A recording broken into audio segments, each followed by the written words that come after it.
A recent youth leadership conference gathered kids of all ages selected for their passion to stand up for a good cause, maybe increase awareness for important issues, or share cultural understanding between people. This week's Generation ROC is a two-part series highlighting those students whose hard work hopes to inspire others. Put yourself in their shoes. You always hear it as a call to show empathy for others.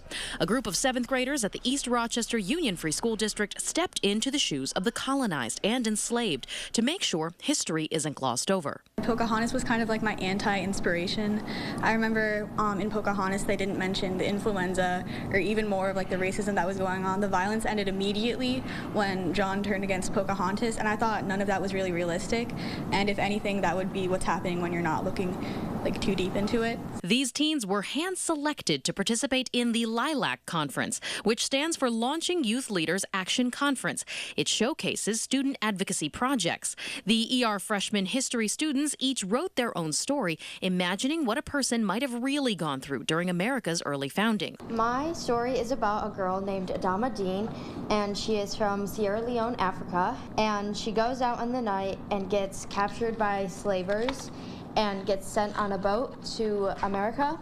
I think her life might have been rough and scary. However, their stories were about surviving and thriving, finding the hope in a seemingly hopeless situation. For example, finding ways to connect with new people. Yes, my main character is losing stuff, but she's also gaining friends and experience and all this knowledge. The idea of never giving up, I think that that's a really strong piece that I think everyone benefits from. The idea of everybody has their thing that they have to survive, those hard moments. I hope people learn that to be appreciative of what they have, and because they don't know how much you need it until it's gone.